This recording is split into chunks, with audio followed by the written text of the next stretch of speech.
گھر گھر پولیو کے قطرے پلا کر جہاد کرنے والے پولیو ورکر زبردست خراج تحسین کے مستحق ہیں۔ ان کی خدمات کو بھلایا نہیں جا سکتا اور ان کی کارکردگی کا اعتراف بھی نہیں کیا جاتا۔ تاہم آپ کو بتائیں کہ شریف آباد لیاقت آباد میں ایک پولیو ورکر جو کہ سرکاری سطح پر اپنے فرائض انجام دے رہی تھی، وہاں ایک آوارہ کتے نے اس کو کاٹ لیا، لیکن اس کو کسی نے نہیں دیکھا، جبکہ ادارے کو چاہیے تھا کہ وہ اپنے پولیو ورکر کو تمام تر علاج فراہم کرتا، لیکن وہ بیچاری معصوم تڑپتی رہی اور فریاد کر رہی ہے کہ ہمارا بھی علاج کروا دو، ہم غریب ہیں، یعنی پولیو ورکر۔ کوئی بات نہیں، لیکن سنیے قابل احترام پولیو ورکر اپنا دکھ کیسے بتا رہی ہے اور فریاد کیا کر رہی ہے، سنیے اسی کی زبانی۔ میں ایک پولیو ورکر ہوں اور حادثاتی طور پر میں کیمپین میں کام کر رہی تھی اور مجھے کتے نے کاٹ لیا، جس کی وجہ سے میرا خون بھی اتنا ضائع ہوا ہے اور مجھے فوراً ایک قریبی ہاسپٹل میں لے جایا گیا، جہاں مجھے کتا کاٹنے کا انجیکشن اور ایک ٹیٹنس کا انجیکشن لگایا گیا ہے، لیکن میں اس سے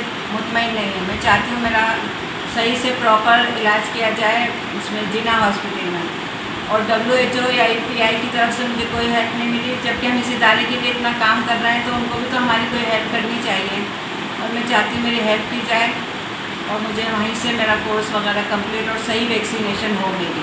پولیو ورکر جہاد کرتے ہیں اور اس معاشرے میں معصوم ننھے منھے فرشتوں کو جو کل پاکستان کا مستقبل ہے ان کو بچانے کی کوشش کر رہے ہیں، لیکن خود کو غیر محفوظ سمجھ رہے ہیں۔ یہ ایک افسوسناک امر ہے۔ عزیز عارف، KBS بلدیاتی نیوز، کراچی۔ ایسی ہی خوبصورت ویڈیوز فیوچر میں حاصل کرنے کے لیے ریڈ بٹن پر کلک کر کے اور بیل آئیکن کو پریس کر کے ہم سب کے سبسکرائبر بننا مت بھولیے۔